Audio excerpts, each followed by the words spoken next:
મિત્રએ જ મિત્રની હત્યા કરી। સામાન્ય મુદ્દે ઉગ્ર બોલાચાલીમાં ચપ્પુના ઘા ઝીકીને હત્યા કરી। રાંદેર વિસ્તારમાં હનુમાન ટેકરી પાસે ચપ્પુના ઘા ઝીકીને હત્યા કરી છે।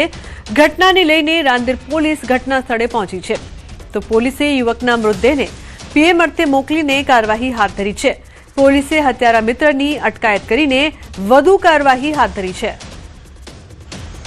મરણ જનારને સાથી જે મજૂર હતા એમણે ગાળો બોલવાના ઉશ્કેરાટના કારણે ચપ્પુ લઈ આવી અને ઈજા કરતા મરણ જનાર રાહુલભાઈને સારવારમાં લઈ આવતા દરમિયાન રાહુલભાઈનું મૃત્યુ નિપજેલ છે। આ બનાવ બાબતે હત્યાનો ગુનો રાજકોટમાં સિંગતેલના ભાવમાં સતત વધારો જોવા મળી રહ્યો છે।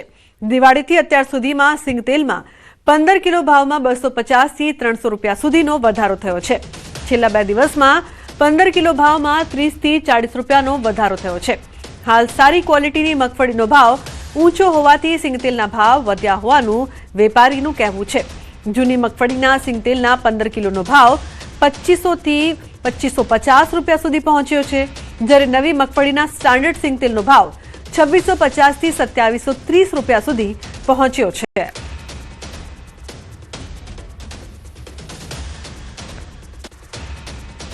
હાલમાં સિંગતેલની સિઝન જે છે એ શરૂ થઈ ચૂકી છે અને લોકો છે તે પણ સિંગતેલ અત્યારે ખરીદતા હોય છે।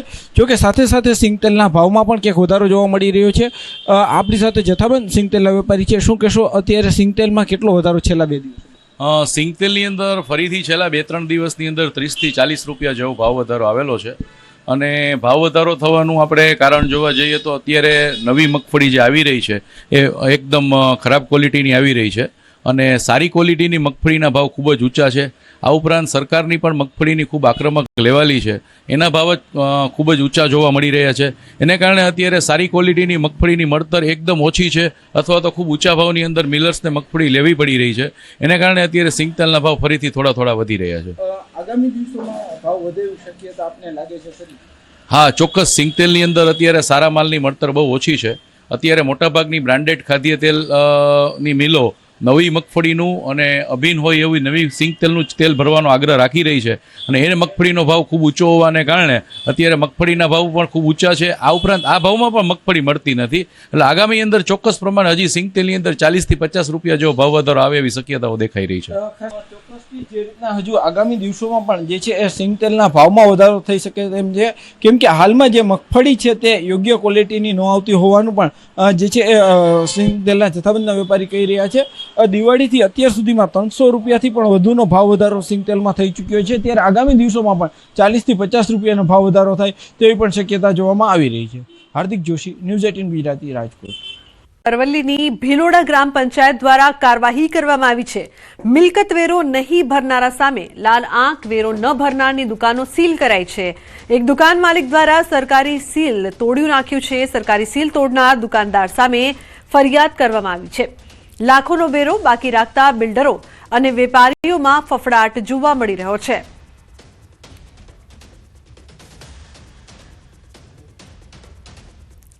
એમની કાર્યવાહીની અનુસંધાને તલાટીશ્રી અને સરપંચશ્રી દ્વારા પોલીસ સ્ટેશને અરજી આપી અને જે સરકારી પ્રક્રિયામાં અડચણ ઊભી કરવાનો જે પ્રયત્ન કર્યો છે એ અંગે તેમના પર ફરિયાદ દાખલ કરવામાં આવેલી છે। સુરતમાં ફરી ઝડપાયો છે નકલીનો વેપલો। ચહેરા પર લગાવવાની નકલી ક્રીમ બનાવતા ત્વચા પરથી કાળા ડાઘ દૂર કરવાનો દાવો કરતા ડુપ્લિકેટ સ્કિન ક્રીમ બનાવી વેચવાનું કારખાનું ઝડપાયું છે। હલકી કક્ષાનું ક્રીમ પ્લાસ્ટિકની ડબ્બીઓમાં ભરતા ડબ્બી પર અસલી કંપનીનું સ્ટીકર લગાવવામાં આવતું। શાશ્વત પ્લાઝામાં દુકાનમાં આ વેપલો ચાલતો હતો તો ઓનલાઈન ફ્લિપકાર્ટ પર વેચાણ પણ કરતા હતા। 21 વર્ષીય યુવકની ધરપકડ કરવામાં આવી છે।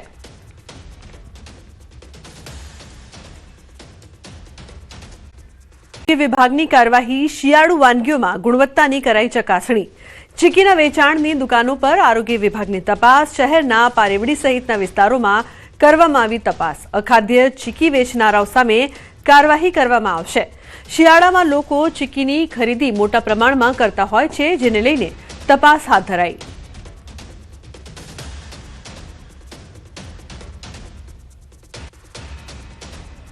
હાલ જે છે શિયાળાની શરૂઆત થઈ ગઈ છે તો તે ઋતુને અનુલક્ષીને જે છે ગત સપ્તાહે પણ જે છે રાજકોટ મહાનગરપાલિકાની આરોગ્ય વિભાગની ફૂડ વિભાગની ટીમ દ્વારા જે છે આ બધા નમૂનાઓ લેવાની કાર્યવાહી હાથ ધરવામાં આવી હતી. તેને અનુલક્ષીને જે છે આ ડ્રાઈવ આ વખતે પણ કન્ટિન્યુ રાખવામાં આવેલી છે. તેને અનુલક્ષીને રાજકોટ શહેરના પારવડી ચોક વિસ્તારની અંદર જે છે હાલ અમારી ટીમ દ્વારા જે છે સઘન ચેકિંગ કરવામાં આવી રહ્યું છે. આમાં કાંઈ ભેળસેળ થાય નહીં, કારણ કે ગોળ નેચરલ આવે, બરોબર. અને દાણા છે, સિંગદાણા છે, તલ આવે, દાળિયાની દાળ આવે, આ બધું આવે. હા, એ કોઈ બહુ મોટું હોલસેલના કામ હાલતા હોય ત્યાં નબળા દાણા વાપરતા હોય તો એ બધે હોલસેલ બહારગામ માલ જતો હોય, એના માટે અમે જે દુકાન ઉપર વેચીને બધી નેચરલ વસ્તુ વેચી.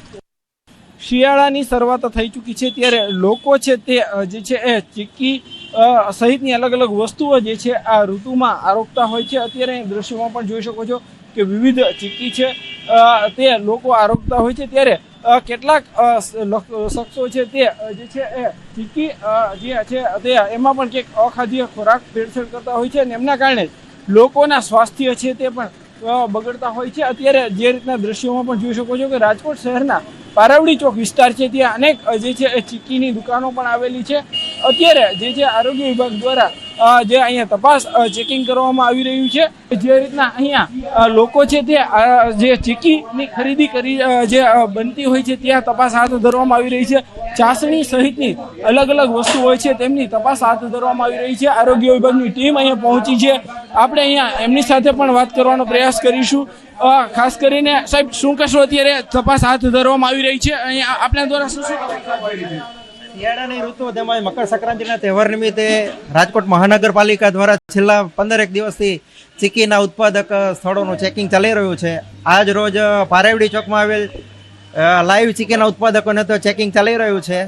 ત્યાં જે ચીક્કી લાઈવ ચીક્કી બનાવવામાં આવે છે તેનું ચેકિંગ ચાલી રહ્યું છે. હાલ જે રીતના અહીંયા અત્યારે ચીક્કી છે તે બની રહી છે, ચાસણી છે તે પણ બની રહી છે. આપ દ્રશ્યોમાં પણ જોઈ શકો છો કે જો કોઈ અખાદ્ય સામગ્રી મળશે તો તેમની સામે જે છે આરોગ્ય વિભાગ જે છે એ કડક કાર્યવાહી કરશે. ખાસ કરીને શિયાળાની ઋતુ દરમિયાન લોકો છે તે વિવિધ ચીક્કીની ખરીદી કરતા હોય છે અને કેટલીક વખત જે છે અખાદ્ય ખોરાકના કારણે લોકો પણ બીમાર પડતા હોય છે. હાર્દિક જોશી, ન્યૂઝ 18 ગુજરાતી, રાજકોટ. 16 વર્ષીય વિદ્યાર્થીની ભાવિકા મહેશ્વરીએ વડાપ્રધાન નરેન્દ્ર મોદીને પત્ર લખ્યો. આ પત્રમાં બાળકોમાં વધી રહેલા મોબાઈલ એડિક્શન અને સોશિયલ મીડિયાના નકારાત્મક પ્રભાવથી બચાવવા માટે 16 વર્ષથી નાની વયના બાળકો પર સોશિયલ મીડિયાના ઉપયોગ પર પ્રતિબંધ મૂકવાની માંગ કરી. ઓસ્ટ્રેલિયામાં અમલી બનેલા કડક નિયમોનો ઉલ્લેખ કરી ભારતમાં પણ સોશિયલ મીડિયા કંપનીઓ માટે ઉંમર વેરિફિકેશન અનિવાર્ય બનાવવાની માંગ કરી છે. આ સાથે આ મુદ્દે મન કી બાતમાં ચર્ચા કરવાની પણ વિનંતી કરી છે. બાળકોમાં વધતી જતી આત્મહત્યાની ઘટનાઓ અને માનસિક સ્વાસ્થ્ય સામેના જોખમો પ્રત્યે ચિંતા વ્યક્ત કરતા તેણે કડક નિયમો પહેલા જાગૃતિ અભિયાન ચલાવવાની રજૂઆત કરી છે.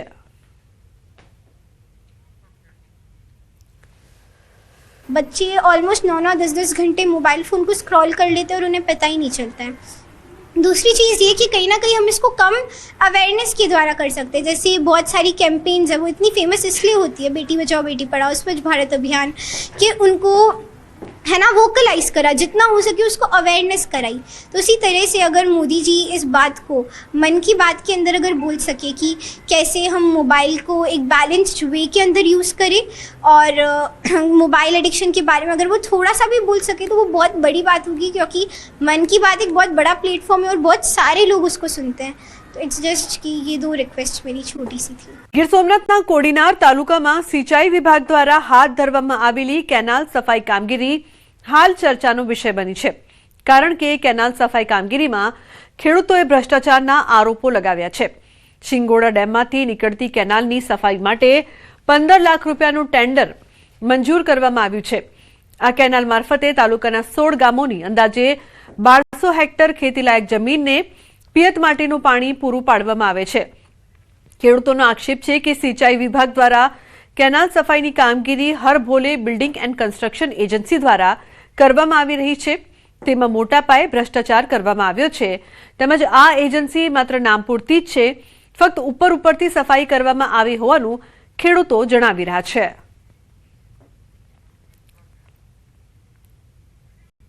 અમુક રાજકીય લોકોને સાંઠગાંઠને કારણે અમારે કેનાલોમાં જેમ દેખાવો કરી અને ફોટા પાડી અને એનું મતલબમાં એવું સાફ સફાઈ કરે છે. સફાઈ કરે પણ જેસીબી ફેરવી નાખ્યું આ વખતે, પણ જે રેગ્યુલર જે પદ્ધતિ વાઇઝ જે સાફ સફાઈ કરવાની આવે એવી સાફ સફાઈ થતી નથી. એ 2-5 કિલોમીટરમાં આમ કાપતા આવે એટલે ત્યાં વાળી દીધો. આ એમને બોરડી છે એમાં ભૂકો નાખી દીધો. જેસીબીથી જ નાખ્યો આ બધી. 3 વર્ષથી જે પાણી આપવામાં આવે છે એને અગાઉ જે કેનાલ સાફ કરવાનો સરકાર દ્વારા કોન્ટ્રાક્ટ એજન્સીને આપવામાં આવે છે કે સાફ સફાઈ કરવા માટે સંપૂર્ણ રીતે સાફ થઈ તો ખેડૂતોને પાણી પૂરતું મળી રહે. તો એ પાણી સાફ સફાઈ માટે છે એજન્સીઓ દ્વારા અને કોન્ટ્રાક્ટ દ્વારા છે એ સંપૂર્ણ રીતે સાફ કરવામાં આવતી નથી. કે હાલ કેનાલમાં પેલું પ્રથમ પાણી પૂર્ણ થઈ ગયું છે અને બીજું પાણી ચાલુ છે. એટલે 13 તારીખના રોજ સિંચાઈ સમિતિની બેઠક મળી છે અને બેઠકમાં નક્કી થયા મુજબ ફોર્મ ભરવાની અને કેનાલ સાફ સફાઈ કરવાની કામગીરી પૂર્ણ કરી અને પૂર્ણ થયા બાદ કે આ વખતે માવઠું પણ પડેલું હતું, કેનાલમાં પાણી ચાલુ હતું, એટલે કેનાલ છોડવા પહેલા જેટલું આવશ્યકતા મુજબનું કામ હતું તે કામકાજ પૂર્ણ કરી અને કેનાલમાં પાણી છોડવામાં આવેલું હતું.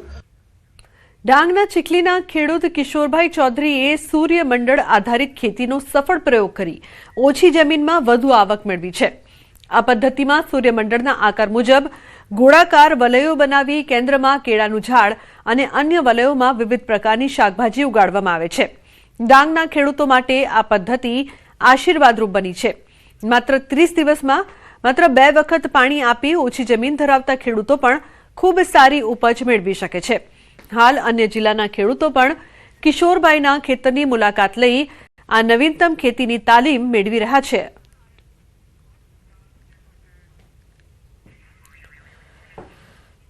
જે સૂર્યમંડળ આધારિત જે પ્રાકૃતિક ખેતી છે એ મેં અહીંયા કરી રહ્યો છું. એની અંદર જે છે તે 3 ભાગ પાડવામાં આવેલા છે. એની અંદર કંદમૂળવાળા પાકો, લીલા પાંદડાવાળા જે શાકભાજી જે છે તે લઈ શકાય, એટલે કે જેને આપણે ભાજી કહીશું તે, અને એ ઉપરાંત જે બીજી જે 7-8 પ્રકારની આપણે શાકભાજીઓ રીંગણ, ટામેટા, મરચાં, બ્રોકલી વગેરે લઈ શકાય છે. અને વેલાવાળા જે પાકો છે એને ફરતેથી લઈ શકાય છે. સામે એક ખેતર છે એમાં એમણે સુંદર સરસ મજાનું સૂર્યમંડળ મોડલ ફાર્મ તૈયાર કરેલું છે અને નવું જાણવા મળ્યું. અમે પણ આ મંડળ સૂર્યમંડળ અમારા ખેતરોમાં જઈને બહેનોનું એક મોટું પ્રાકૃતિક કૃષિ મંડળ છે એમાં બહેનોને જઈને અમે શીખવશું ને આ બનાવવા માટે બહેનોને પ્રેરિત કરીશું. એસટી બસમાં દારૂની હેરાફેરી. એસટી બસમાંથી બિનવારસી વિદેશી દારૂ મળ્યો છે. ભાવનગરથી વેરાવળ જતી એસટી બસમાં દારૂ મળી આવ્યો છે. તો પ્રભાસ પાટણ પોલીસ દ્વારા પેટ્રોલિંગ દરમિયાન એસટી બસમાંથી વિદેશી દારૂ મળી આવ્યો છે. ચેકિંગ દરમિયાન બિનવારસી બેગ મળી આવતા તપાસ કરતા વિદેશી દારૂ નીકળ્યો. આ સમગ્ર મામલે બસના ડ્રાઈવર દ્વારા પ્રભાસ પાટણ પોલીસમાં ફરિયાદ નોંધાવાઈ છે.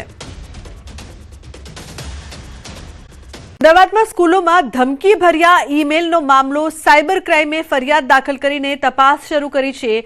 3 મેલ આવ્યા હતા, 2 હોટમેલ, 3 મેલ એક જ ગ્રુપ દ્વારા કરાયાની આશંકા. સ્કૂલોમાં તપાસ દરમિયાન કંઈ મળ્યું નથી.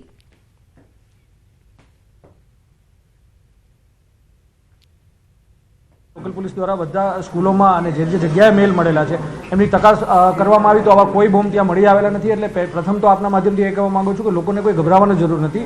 આ એક હોક્સ બોમ્બ થ્રેટ મેલ છે અને જે 3 મેલ આવેલા છે એમાંથી 2 હોટ મેલ અને એક એટોમિક મેલ. એમાં એક મેઝી ક્વિકલ, પછી અલગ અલગ આઈડી છે, સેન્ટોસ ને આવા અલગ અલગ નામેથી ફેક નેમેથી 3 મેલથી આવા મેલ આવેલા છે અને 3 મેલનું કન્ટેન્ટ છે એક જ કન્ટેન્ટ છે.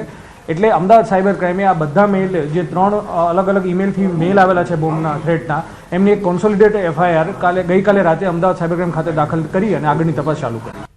શહેરમાં મારામારીના દ્રશ્યો વલસાડથી સામે આવ્યા છે. વલસાડ નજીક આવેલ ધડોઈ ગામમાં રોડ પર જાહેરમાં જ મારામારીના દ્રશ્યો જોવા મળ્યા હતા. કેટલાક લોકો વચ્ચે થયેલી મારામારીની આ સમગ્ર ઘટના સીસીટીવી કેમેરામાં કેદ થઈ હતી. જોકે ચર્ચાતી વાત મુજબ મારામારી પ્રેમ પ્રકરણમાં થઈ હોવાનું ચર્ચાઈ રહ્યું છે. મારામારીમાં સામેલ એક વ્યક્તિ ગુંદલાવ ગામના સરપંચ નીતિન પટેલ હોવાનું ચર્ચાઈ રહ્યું છે, જેમને ધડોઈ ગામમાં રહેતી એક પરિણીતા સાથે પ્રેમ સંબંધ હતા. આથી અવારનવાર બંને પરિવારો વચ્ચે ઝઘડા થતા હતા. તેમ છતાં ગુંદલાવના સરપંચ દ્વારા પરિણીતાને સાથે લઈ જતા મામલો બિચકાયો હતો. સરપંચ પરિણીતાના ઘરે પહોંચતા જ ધમાલ મચી ગઈ હતી.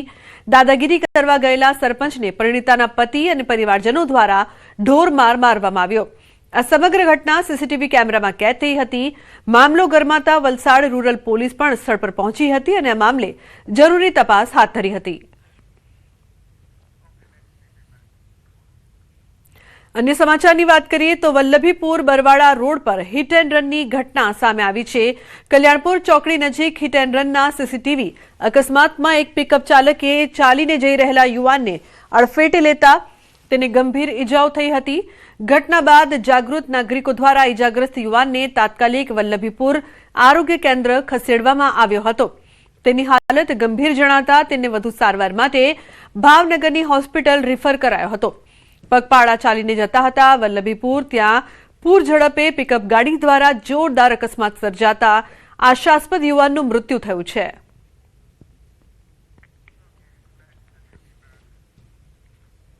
તો બીજી તરફ ભાવનગરમાં હિટ એન્ડ રનની ઘટના જેવી ઘટના સામે આવી છે. વાઘાવાડી રોડ પર પૂરપાટ ઝડપે આવતા બાઇક ચાલકે બે સગ્ગી બહેનોને અડફેટે લીધી. અકસ્માતમાં એક બહેનનું ઘટના સ્થળે જ મોત થયું છે, એકની હાલત ગંભીર છે. રોંગ સાઈડમાં આવી રહેલા બાઇક ચાલક ઝીણાભાઈ વાઘેલાએ લીધી અડફેટે. મહત્વનું છે કે આજ માર્ગ પર અઠવાડિયા પહેલા હિટ એન્ડ રનની ઘટનામાં સગીરે થાર ગાડીના ચાલકે અકસ્માત સર્જી સોનલબેન ગોસ્વામીનો જીવ લીધો હતો. સતત થતા અકસ્માતો સામે તંત્રની કામગીરી પર હાલ સવાલો ઉભા થયા છે.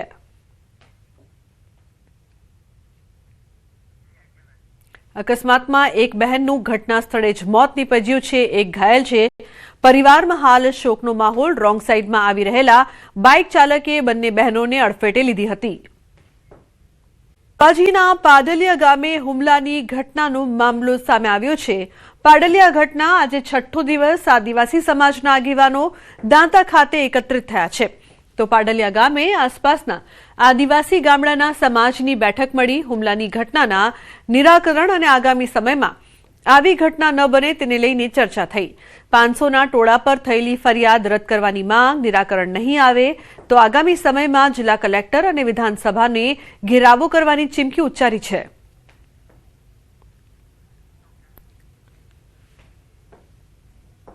દાંતા તાલુકાના પાડલિયા ખાતે બનેલી ઘટનાનો લગભગ આજે છઠ્ઠો દિવસ છે. છઠ્ઠાને ભરેલા અમુક સામગ્રી જેવી પરિસ્થિતિ જોવા મળી રહી છે. ચોક્કસપણે બતાવવા માંગીશ કે આજે પણ જે છે અમીરગઢ છે, દાંતા છે, પુસીના છે અને હળાદ તાલુકાના જે આદિવાસી લોકો છે કે જે રીતે જોઈ રહ્યા છે તો મોટી સંખ્યામાં આદિવાસી જે દાંતા પ્રાંત કચેરી ખાતે ધરણા માટે પહોંચ્યા છે અને પ્રાંત કચેરીની સામે મોટી સંખ્યામાં જે આદિવાસી લોકો છે જે આપને જોવા મળી રહ્યા છે. અને કહી શકાય છે કે જે ઘટના બની છે સમગ્ર ઘટનાને ભારે નિંદાપૂર્વક બનાવી રહ્યા છે. અને ક્યાંક ને ક્યાંક આ જે આદિવાસી લોકો છે એ જે એફઆઈઆર દાખલ કરવામાં છે, રાયોટિંગનો ગુનો દાખલ કરવામાં આવ્યો છે, 27 લોકો સાથે નામજોગ ફરિયાદ દાખલ કરવામાં આવી છે, તેને લઈને ભારે આક્રોશ જોવા મળી રહ્યો છે. અને ખાસ કરીને આપણી સાથે પણ એક આદિવાસી અગ્રણી છે. આદિવાસી અગ્રણીને આપણે પૂછવા માંગશું કે આ જે ઘટના બની છે ઘટનાને લઈને આજે પ્રાંત કચેરીએ પહોંચ્યા છે, શું માંગણી રહી છે અને શા માટે આજે આ પ્રાંત કચેરી ધરણા માટે પહોંચ્યા છે? જે સક્રીબેન જે પાડલિયા ગામે 13 ડિસેમ્બરના રોજ જે ઘટના બની છે, માનવ અધિકારોનું જે હનન થયું છે, જે સરકારના રૂએ જેને લઈને અમે આજે સક્રીબેનના જે કાર્યક્રમમાં અમે મોટા આદિવાસીઓ સૌ મળીને અમે આજ રોજ જે પ્રાંત અધિકારીને કચેરીએ વધારેલ છીએ. એમાં અમને અમારા અધિકાર મળે અને જે અમારા વિરુદ્ધ જે એફઆઈઆર દાખલ થઈ છે એ પાછી ખેંચવામાં આવે એ જ અમારી અપેક્ષા છે. જ્યાર સુધી અમારા આદિવાસી ઉપર એફઆઈઆર થયેલી છે, જે 27 જણાના નામ દર્શાવે નથી, એ લોકોની એફઆઈઆર સરકાર પાછી ના ખેંચે ત્યાર સુધીનું અમારું આંદોલન છે. આવેદન એ બધું બંધ.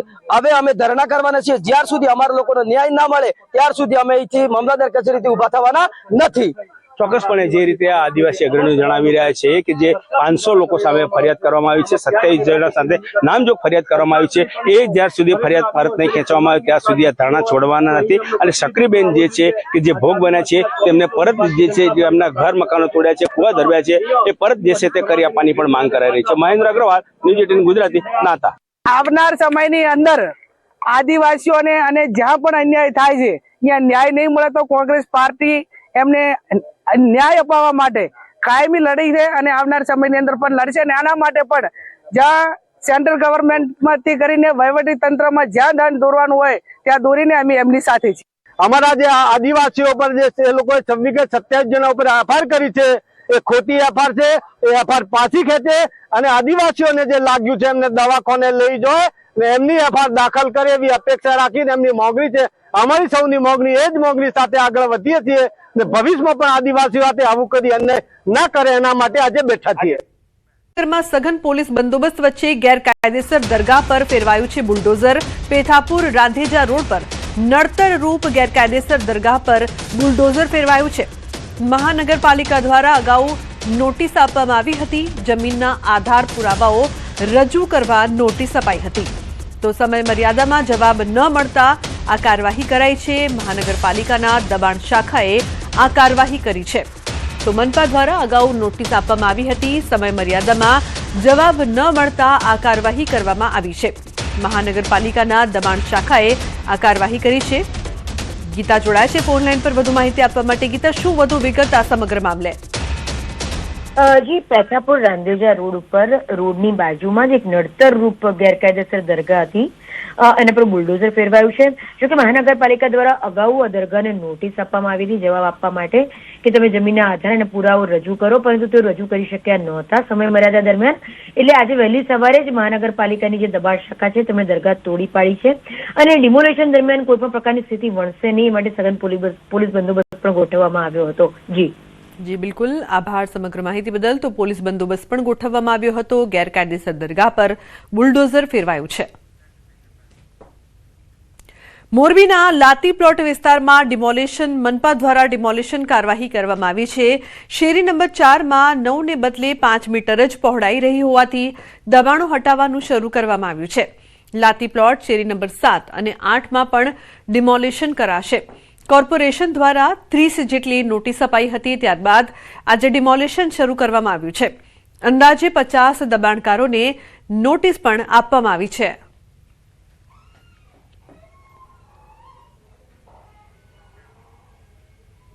જેટલા મિલકત ધારકોએ 3 થી 4 મીટર જેટલું દબાણ કરેલું હતું.